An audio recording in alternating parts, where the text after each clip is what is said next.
the guy in the first movie who like crashes his car into the water. Now is the time when we open up the floor. If anybody thinks that they can stop this, any movie between 1989 and current. I don't want to spoil it. Trouble in Paradise. Trouble in Paradise. Yeah, kind of like whatever. What are these? October 21st.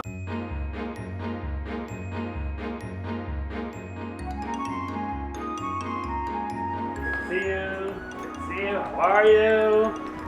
Hello.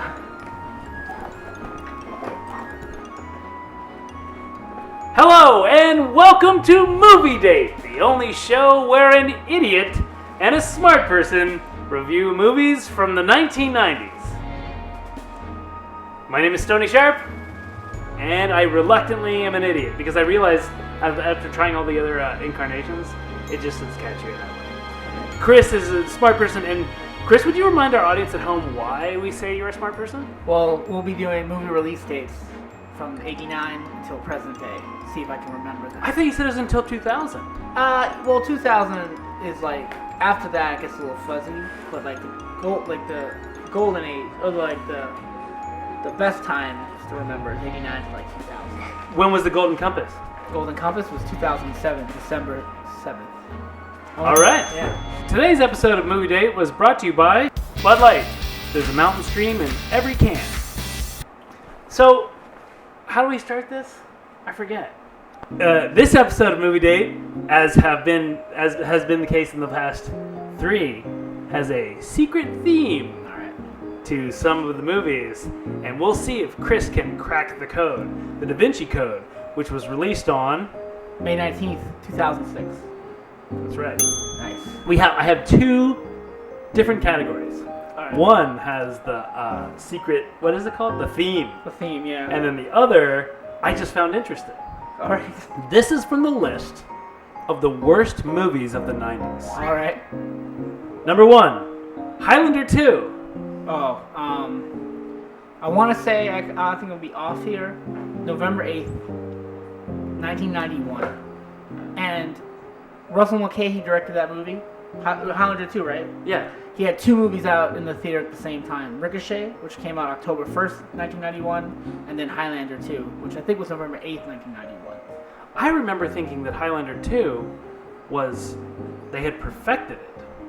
I remember thinking it was so good. Oh yeah, Highlander formula they perfected. I thought it was amazing because that's where that dude, he like cut the guy's throat, but then he put bobby pins to hold it together. Wow, I don't think I've seen it. I remember I tried to sneak into it after I saw House Party 2, which I snuck into. Mm-hmm. They came out the same day, and I was trying to do a double feature, but How'd it work out? I wasn't able to sneak into Highlander 2 that quick. When you would go to movies in Boston, would they ask for money for charity? Yeah, before like the theater, they would have like they would definitely do that. They crazy. only do that in Boston because I spent every summer of my life in Boston, and they would come and ask for money like it was. Yeah, before the movie starts, they have trailers, and then someone comes out like the Jimmy Fund. Yeah. The Jimmy Fund. Yeah. Like, what the fuck? Yeah, because I was gonna say Jerry's Kids, but it's not. It's some other thing that they only ask for money, and they come through the seats with a coffee can asking for money before the movie. Yeah, it's the Jimmy Fund, and they're trying to watch the trailer for a movie. You have to give to the Jimmy Fund. Of course. They can hit you after the movie's over. Oh, they come afterwards? They should. I mean, they don't, but they definitely a better time. Absolutely should. How many? Okay. I also forgot to mention that we now review the movies and we rate them 1 out of 4 Rain Men.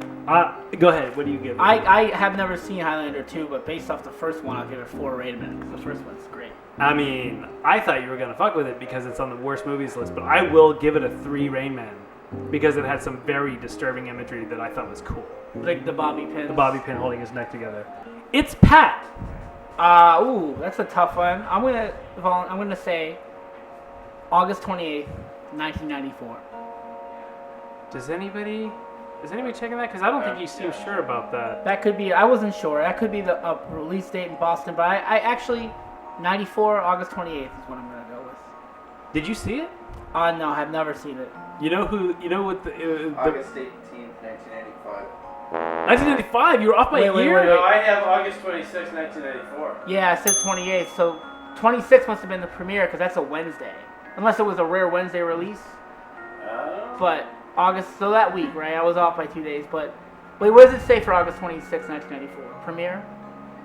And just says release date. All right. You know what else was Release rare? IMDb, so we know it's due. That's close enough. That was a Wednesday release that caught me by surprise. You know what else was rare about it? What? The fact that the grand finale takes place at a Ween concert. Oh, it was 94. We're doing this episode 1990s action style, and at any point you have the right to, you could do this. Ready? Watch this. Dutch angle.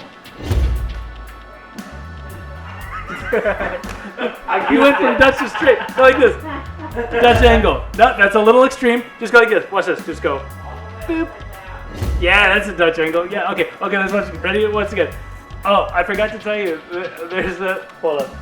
I forgot to tell you that there's another thing you can do as a fun little trick on this episode is that you can go like this. Dutch angle. Hold on. Oh, fuck it. That's good enough. What was the movie with Ed O'Neill and Ethan Embry? Who's Ethan Embry? Dutch. That was the name of the movie. Did you guys? Yeah, it's like if he says the word, you gotta do. Okay, here we go. I'm gonna give you a hint of one of the worst movies though. Okay. The song "Kiss from a Rose." Batman Forever. Nope. Batman Returns. Well, I set it up wrong because that song was not in Batman and Robin. Yeah, it was a Batman Forever. Batman and Robin was the song was the movie that was the worst. Batman and Robin is terrible. Which didn't have "Kiss from a Rose." Okay, so Batman and Robin was June 20th, 1997. Has a good song in the soundtrack.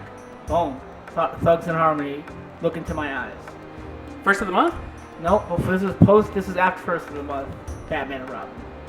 But Batman Forever was Kiss from a Rose and a U2 song. Thrill me, kill me, kiss me, kill me. That's right. Thrill me, kill me. What is it? Hold me, thrill me, kiss me. Hump me, kill me, kiss me, kill me. Yeah. I worked at the U.S. Department of Agriculture when that movie came out, and it was my job to grow cotton, tobacco, and corn. Yeah. And I was in a greenhouse, and it was 90 million degrees, and I had a radio, and the only songs that were playing were "Kiss from a Rose" and "Hold Me, Kill Me, Kiss Me, Kill Me." So the Batman Forever soundtrack. Yes. So I know that was 95. Yes, 95. August 24th. And now, the movie date theme challenge. Dutch angle 2 theme challenge. Your job is to guess the theme as slowly as possible. Yeah, you can readjust. As slowly as possible. You don't got to guess it right away. You want me to keep people in suspense? Yes, because even though I don't think you're going to get it, All right. I'm going to, don't say it, because there's 4 of them. We're not going to rate these. We're just going to try to guess the theme. Your first movie. All right. Freddy Got Fingered. Release date. April 20th, 2001. I wrote this. This time I wrote these notes down, and that's what I have. Nice. I mean, it's just it's so impressive when I know the date ahead of time, and then you say it. Yeah. April 20th. I know the experience 420, that man. they're going That's how it was. It was. Wow, what trippy was 2001 and 420. Wow, man. That, I mean, minds were blown. Movie's not that bad, right? It's not that bad. I haven't seen it. It's worth I watching. just remember you go, Steady, do you want some sausages? Yeah. This one is going to throw you off on the theme a little bit. All right. Steel. Which And in parentheses, 1997. with Shaq? I want to say it was August. Wait. 15th, 1997. That is correct. That's amazing that you can do that. I took a class. Went to film school. And my professor for 6 weeks was the director of Steel. Really? Yeah. It's hard to really learn, but Was he proud of it? He was. No, we had to get it out of him. He was like talking. He directed like 18 and The Hulk and like all these movies. And then we were looking at his IMDb and we're like, whoa, wait. Did you direct Steel? And he was like, yeah. He was just so bummed about it. But I remember walking by the theater opening night of Steel. Yeah. There was one person in the theater. Oof. in the multiplex. Because the thing is that Superman died, Yeah. and then there were 4 different Supermans. He was one of them. Yeah. And Steel was the only one that I liked. Because there was Steel, who was just a construction worker that's like, now that Superman's dead, I'm going to make a suit out of iron and be Superman. Yeah. That doesn't make any sense. That's when Shaq like made his own suit. Yeah, but why did it make him... It should have been heavier for him to do things. Yeah, he should. Well, he's Shaq. I mean, he's pretty dominant. That's true. Blue Chips. 1994, Yes. February. I want to say, I could be wrong, February 18th, 1994. That is absolutely right. Dang. So the theme is not Shaq. Don't guess the theme. Alright, I won't get the theme. Don't guess the theme yet. Because it could be anything. Next movie, Kazam. Okay, so Kazam. July 19th, 1996, came out the same day as Frighteners. I'm sorry, I have July 17th. That's another Wednesday release. Either it's a Wednesday release or IMDb's listing the day of the premiere like Hollywood. Which disqualifies you from being able to guess the theme. Because I was off by 2 days. Yes. Now we'll never know. But I think I have a good idea of what the theme is. You'll never know. Dutch Angle 2. Back. No. There must be consequences. You cannot guess the theme. I think I was right because I thought it was. Maybe they wanted to rush out on a Wednesday, like to get at word of mouth going for Kazam. But is that the movie that people said that didn't exist? People say, wait, what is it? It's Kazam? Yeah. Sinbad. But people thought Sinbad was in Shazam or something shit like that. Shazam. Or and not Kazam. Kazam. But there was some movie that everybody says that they saw, but it never existed. Yeah, I think this is it, but I don't remember. Because I thought it was just Shaq and Kazam, and I was no, it did exist. Shazak was Kazam, but Shazam is like a different character. Dizzable Dizzutch. Dizzable Dizzutch. Dizzable Dizzutch. Hey, do you ever see Ghost of Girlfriend's Past? No. You know what Matthew McConaughey's nickname in that movie was? What? Dutch. For real, Dutch. For real. You know who's famous for their dykes? The Dutch! And now, when I hit you with an indie movie, hit with indie movies would trip up even the greatest computer, Deep Blue. And the movie is Spanking the Monkey. I can tell you when it came out in Boston, April 1996. I want to say March 1996. Uh-oh. Spanking the Monkey? No, 1994. July 1994. I was doing Flirting with Disaster. Yeah, that's right. July 1994. I was doing Flirting with Disaster. Which is a great movie. Yeah, but that was March 1996. Spanking the Monkey I recognized was good, but it made me think that I didn't want to make movies anymore. Because I was like, movies are going to be like this in the future.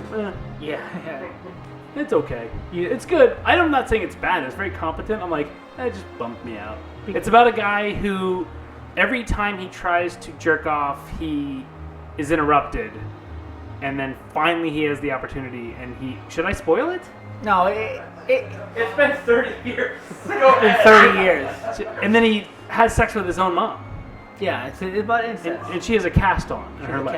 Yeah, this is David O. Russell, the Academy Award nominated director of American Hustle, Three Kings. This is his first movie. For a while, I think I kind of dislike his movies, but for the longest time, Three Kings was on my top 3 favorite movies. It's great. It's awesome. It's underrated. That part when that music is playing and the Ice Cube zips open the thing and you see the gold. Yeah. I love that part. Yeah. It's or great. when the bullet goes through him and it sounds gross.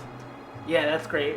Can you tell that I'm not that kind of interested in character, but I'm just more like moments. Oh yeah. I like the cast was Ice Cube, Mark Wahlberg, Clooney, and Spike Jonze. Spike Jonze. Yeah, what a weird cast. Yeah. That's when I was like, this Clooney guy? I think he's a movie star.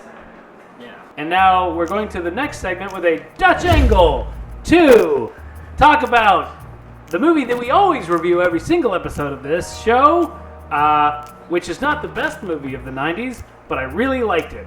It's called Hudson Hawk, and it stars Bruce Willis and Danny Aiello and Sandra Bernhardt and a dog and Richard E. Grant. And I thought it's great. I think it's great. I think it is in itself, it is its own genre, much like Night of the Hunter, which is one of my favorite movies. So these two go hand in hand because they're great. But I have a correction to make about last time I talked about Hudson Hawk, which is this. I said that Peanut Butter and Cookie Crisp, or whatever they were called, the FBI people, were in the ambulance with him, and then they get in a crash. And then that guy comes out from the back and he goes, "Is everybody all right?" And he has needles all stuck in his face. And then Bruce Willis goes, That's not what happened. What happened was, Bruce Willis is being attacked by very cartoonish mafia guys. And he falls out of the ambulance on a gurney and he's holding onto the back of the ambulance, and he goes, "How's my driving? Call 1-800, I'm gonna fucking die!" And that was the catchphrase. It was on the trailer, but they cut it down. And then I'm gonna flip and die? I don't know how they did it, but I remember it was like that was the big action moment they had in all the trailers. And then the ambulance, before it flips over and dies, one of the cartoonish mafia guys has needles in his face. I remember the needles in the face. Do I rate Hudson Hawk again? Yeah. I'm gonna give it 3 Rain Men this time because it's What was it last time? 3 Rain Men.